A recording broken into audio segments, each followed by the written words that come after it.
Let's look at an example of the income statement.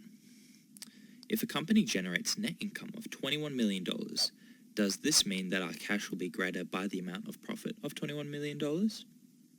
The answer is no. This is because we have an expense that is not paid to other companies, which is called depreciation and amortization expense. This type of expense is what we call a non-cash expense. The value of the asset decreases by a certain amount every year due to the use or aging of the asset. We deduct it as an expense, but we do not attribute this expense to any other company, as the depreciation only affects our company's assets. Let's also analyze the top line of a business. Let's say a company has sales of $100 million, but the company sells on cash and on credit.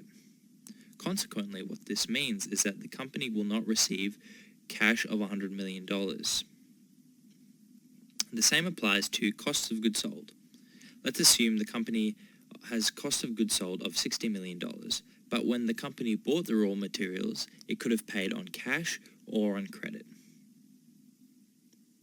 We could apply the same concept to other expenses in the income statement. Therefore, the income statement is a profitability measure and not a cash measure. For this reason, we need a third financial statement, which is the Statement of Cash Flows.